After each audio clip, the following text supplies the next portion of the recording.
So welcome everybody. My name is Amanda O'Shea from the Serendipity Experience, and I've got a lovely guest here today, Pauline from Lost in Thought. Pauline, welcome, and I'm really happy that you're here to have this little conversation. Oh, thanks, Amanda. Me too. Really looking forward to it. And where are you today? Where are you at home? I'm at home, yes. Liverpool. Yeah, I keep forgetting that.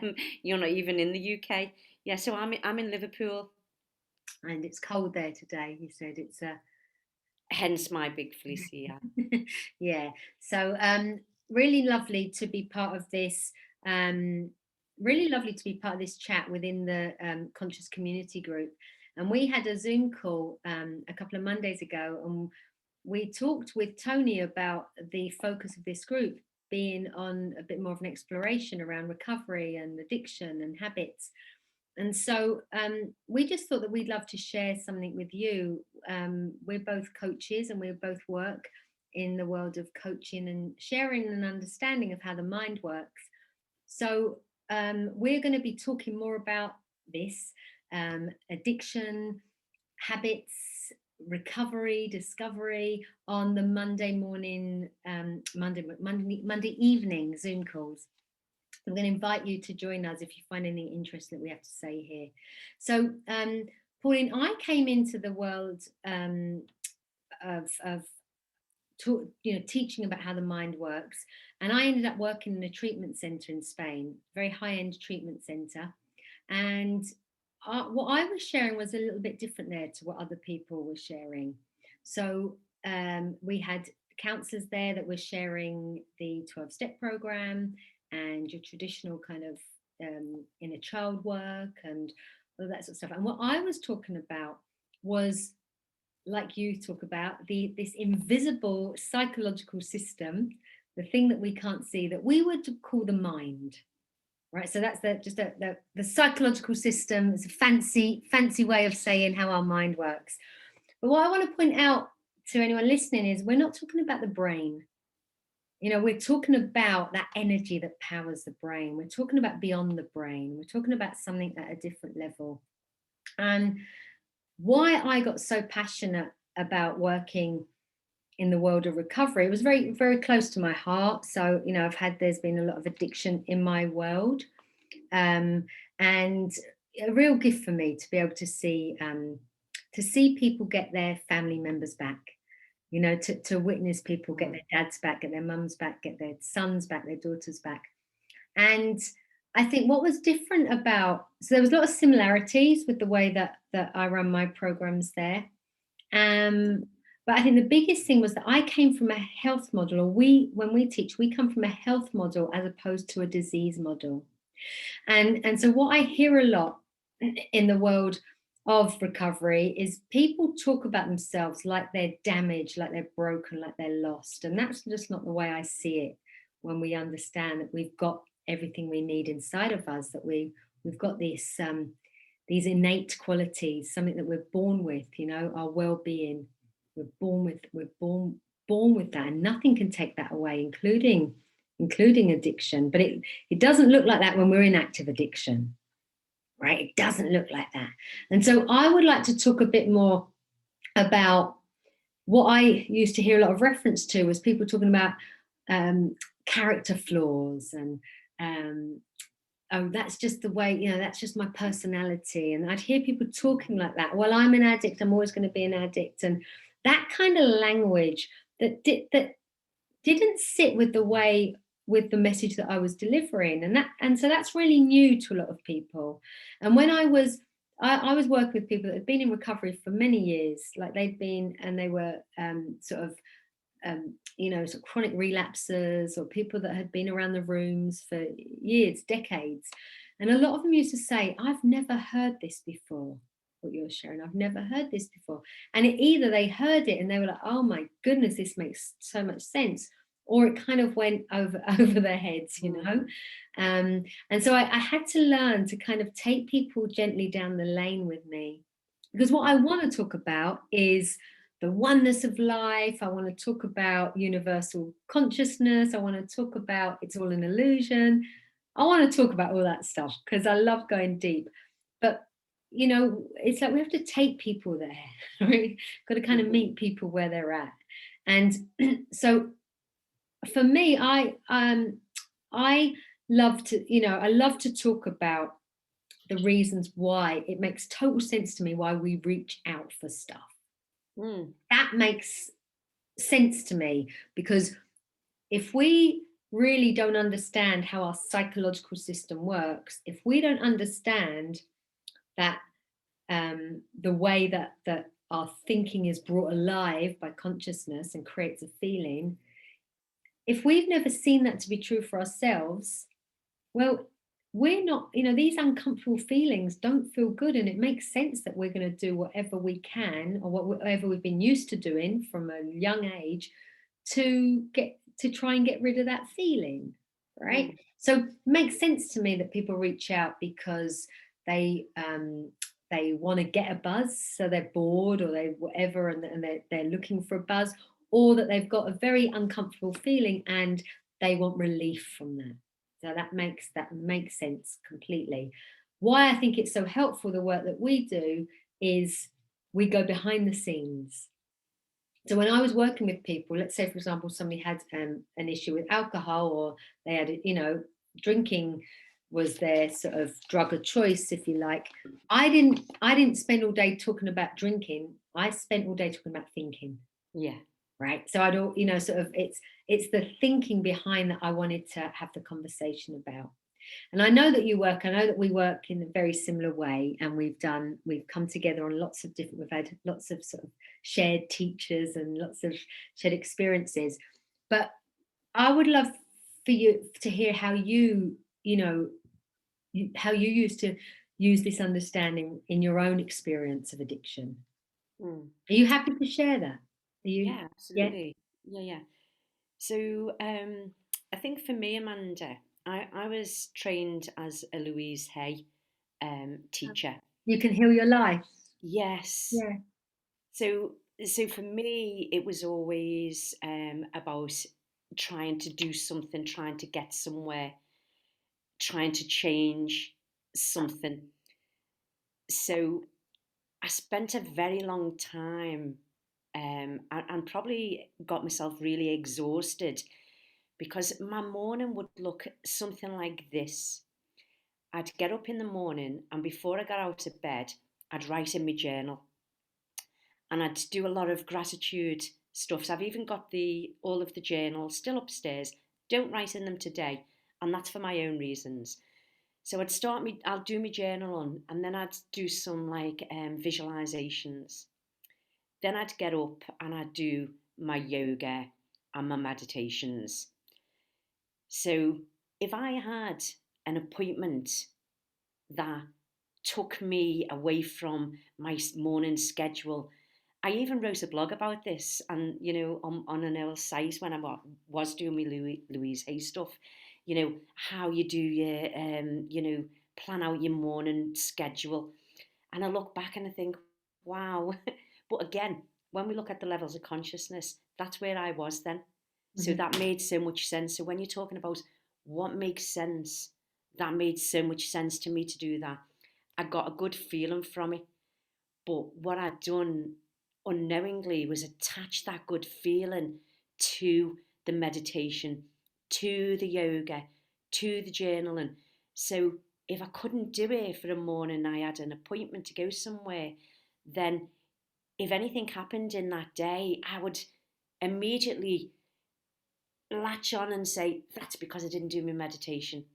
If I just would have done my meditation. So can you see how it makes sense to us to want to do these things? And I'm not saying that I don't do those things now, because I still do some of that stuff, but I do it for a different reason. I do it because I enjoy it.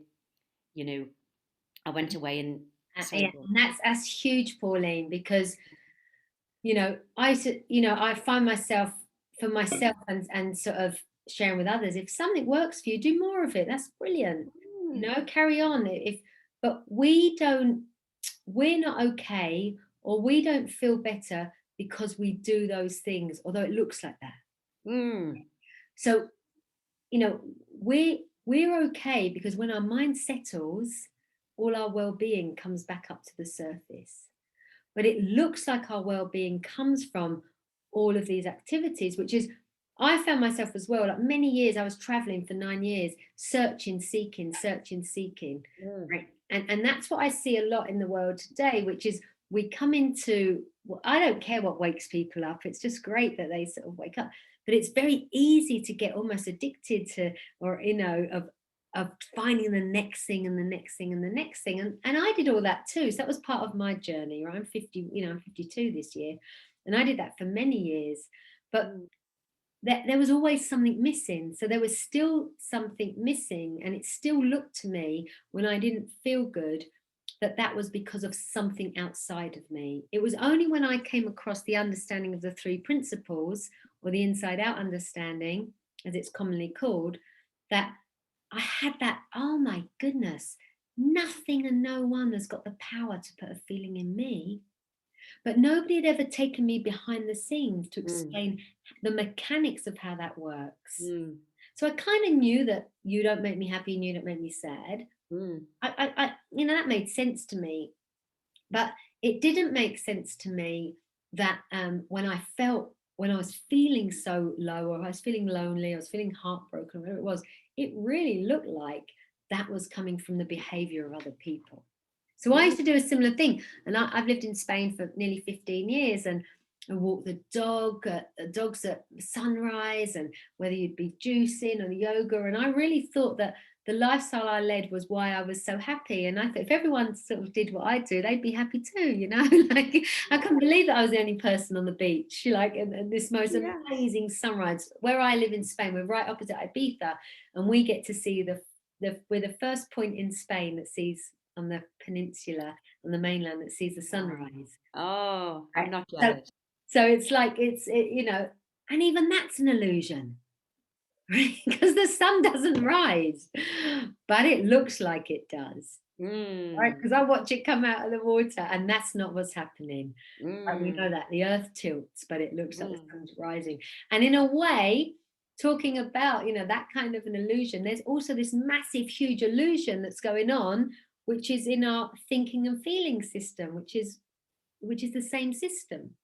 But taking it back to what you said, because I know that you found yourself sort of what you would call in a with an what would you call it, an unhealthy relationship with food, or would you call it an addiction? What would you call it? I would have, before I known about the principles, called it an addiction. I would have called myself, I'm an emotional eater. But when I see now that my body is just doing exactly what it's designed to do, and that is my body's attempt at giving me um, the peace that I need, that I'm craving. Comfort, isn't it? Yeah. Yeah, and so it's working perfectly. Mhm. And and before that, I thought that it was working against me. And then I seen the sense and I thought, of course it's going to do that. If I've got all of this thinking, and then when I got into it, I'd be thinking, so when I take that bite of the chocolate, whatever it is, it might not be chocolate, it could be any food. I got really curious about it, Amanda, and I thought, what happens? What happens when I take that bite? And what happens is this: my mind is consumed with what I'm doing. I'm in the moment. I'm consumed with eating this, whatever it is. So I've dropped into the present moment, into my well being, into what I already am. And then as soon as I've finished it, my mind's gone back off track, back out of the present moment, away from my well-being.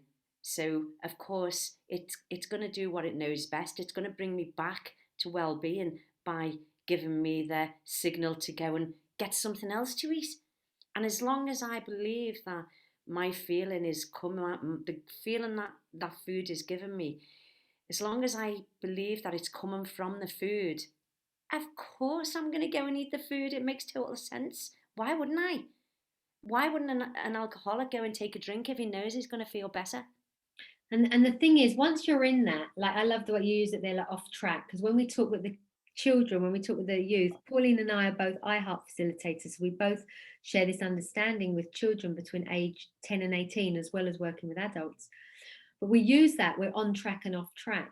And I think there's something there that if we don't, if we don't sort of really realize that our mind works very differently when we're on track to when we're off track, Mm. then it just looks like our mind's working, but it's not working in the same way. They're coming from two separate logics. One's aligned with truth, and one's a false logic, if you like. So when what we narrow it down to, or what we keep coming back to, is when we talk in the iHeart language, is we ask that question: do you believe that someone or something can put a feeling in you?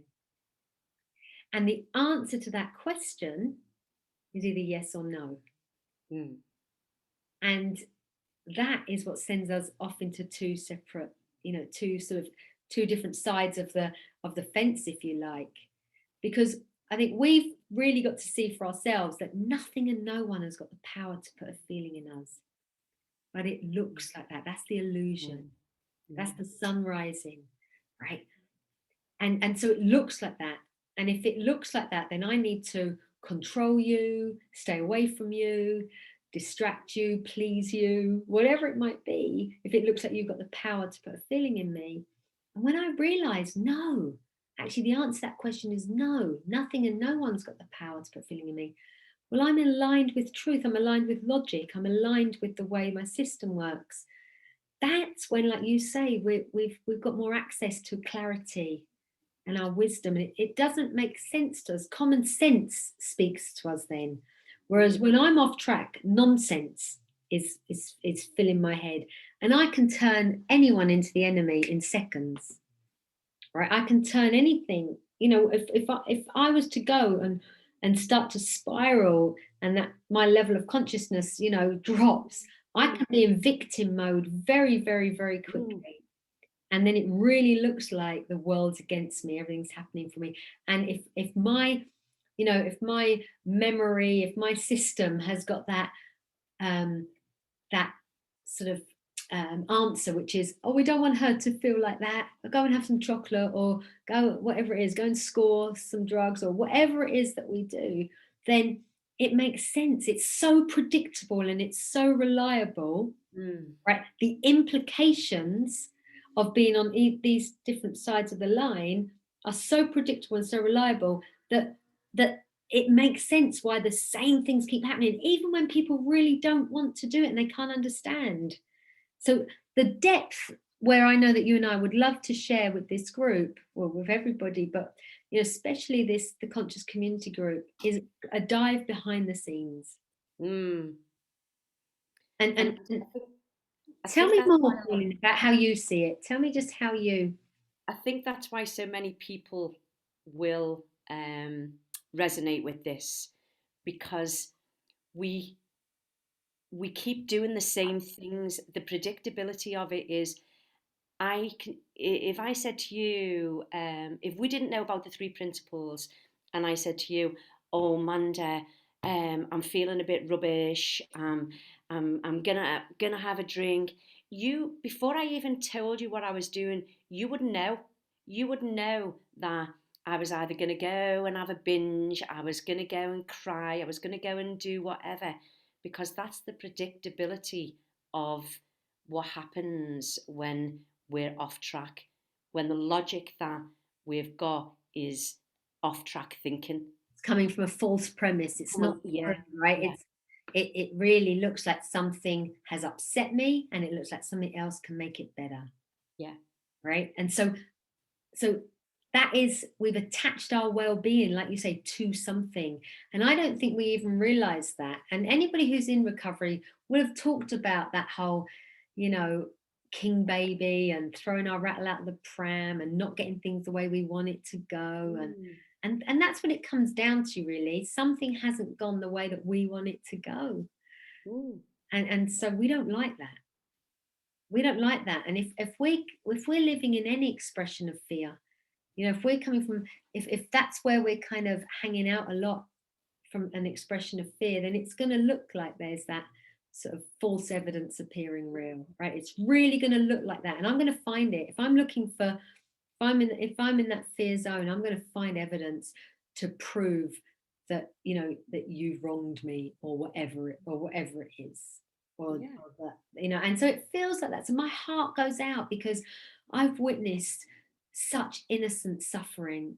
I've witnessed so much, and and there's this desire in me not to rescue and save, because that, I think, that used to be, but just for Mm. people to wake up to how their thinking and feeling system really works, and we call that our Yeah. psychological system. We call that, how the mind works. Seeing that Mm. it's one thing, the only thing that's ever happening is that we're feeling our own thinking in the moment, Mm. and the system's working perfectly. So the Exactly. system, okay. And that's it. And it is that moment, isn't it?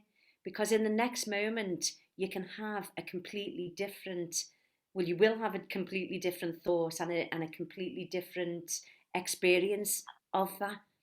So uh, just for instance, I'm just going to give you a practical example. So I've started going back running, and I've been doing the couch to 5K. And again, this is where does it, when we look at the scale, where does it become an addiction as opposed to you're doing it because you enjoy it and it's good for your health. So, anyways, so I've started to do this, and I don't want to get to the point where I have to go and do it. So anyway, I joined. We've got a running group, so we went to a running group on Wednesday, and we did longer than what I've been doing. And my daughter come with me, so the next day I really felt it in my joint, in my knee joint. So tonight when I got home, I knew we were having this call, and I thought, okay, I'm gonna get home, I've sent a few emails, I'm gonna go out for my run, and then I'll get on the call with Amanda. And I thought, oh wow. So the signpost for me was the urgency of me to get out for the run. And it just made me go, wow. It just made me stop and go, no, I'm not going to go for a run. Firstly, my knee isn't great. So probably another day's recovery would do me more benefit. But if I didn't know this, Amanda, I'd be now sitting there going, well, it's the weekend now. I haven't gone for my run. I've ruined everything. I'll have a chippy and I'm going to crack open a bottle of wine. And that's what would have happened. That's the road that I would have continued to go down. But now I can see in reality that it doesn't look like that to me anymore. I can go, well, no, I'll take a step back. There's so much we want to share, okay, and we can't do that in 15 minutes, and we can't do that even in a 30-minute Zoom call on Monday. But we can invite people to come and join us, and that's what we'd like to do to anyone who's watching this video. Mm. I see it like that. The whole world's chasing a feeling and not realizing that their feeling is being created from within their own system. So we will never find what we're chasing because it doesn't exist out there. We are that what we're chasing. Yeah. We are that feeling that we're chasing. And pointing people back. And when we speak with the kids, we don't really speak in this language No. because it sounds so a bit woohoo sometimes. But so maybe we speak more like scientifically. We're talking about intelligent systems. We talk about the way gravity works. We talk about our thinking as an intelligent system. But we're pointing them back to who they are at their true essence. And Mm. who we are at our true essence is not up for grabs. Nothing and no one's got the power to take your well-being away from you, and nothing and no one has got the power to put well-being into you. Right? Mm.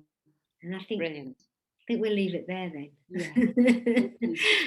So we're going to invite you all to to join us on. Have we got one or two Monday Zoom calls? The next 2 Mondays in the February, or is there only? Yeah, there must be two. So Monday evenings at 7 o'clock. If you guys can't, that's 7 o'clock UK time, so it's 8 o'clock Spanish time. And if you can't join then, and you'd like to have a conversation like this, let us know when you can have a conversation We both run groups. We both do lots of other stuff. We can tell you all about that. But we would like you to save another date in your diary, which is Monday, the 1st of March. We're going to put we'll put the details below. iHeart, which is the charity that shares this understanding with children between ages 10 to 18, are putting on a free conference for parents, teachers, anybody that can listen, some great speakers. And I think that, you'll find it really interesting, whether you've got children or not, whether but if you've got the time, I would really, really recommend listening in, and it's free. But if you don't watch it live, I think it's a £45 for the recording afterwards. So if you can book out any time, and we'll put those details in there. So that's cheerio from me and sunny Spain, but I won't show off. And Cheerio from me in a freezing Liverpool. no, bless. But maybe you'll all be coming over to Spain soon, so that'd be nice. Oh, I Yeah. pray. Yeah. So we want to talk about, I want to talk about recovery from the heart. That's what I want to talk about, and I want to share something for me which is magical, and it was life changing for me, and I've seen it be life changing for hundreds of people that I've worked with. So yeah, love, love, love to you all, and see you on Monday on the Zoom call if you can make it. Thank Bye. you, Pauline. Bye, bye, everybody. Bye, bye.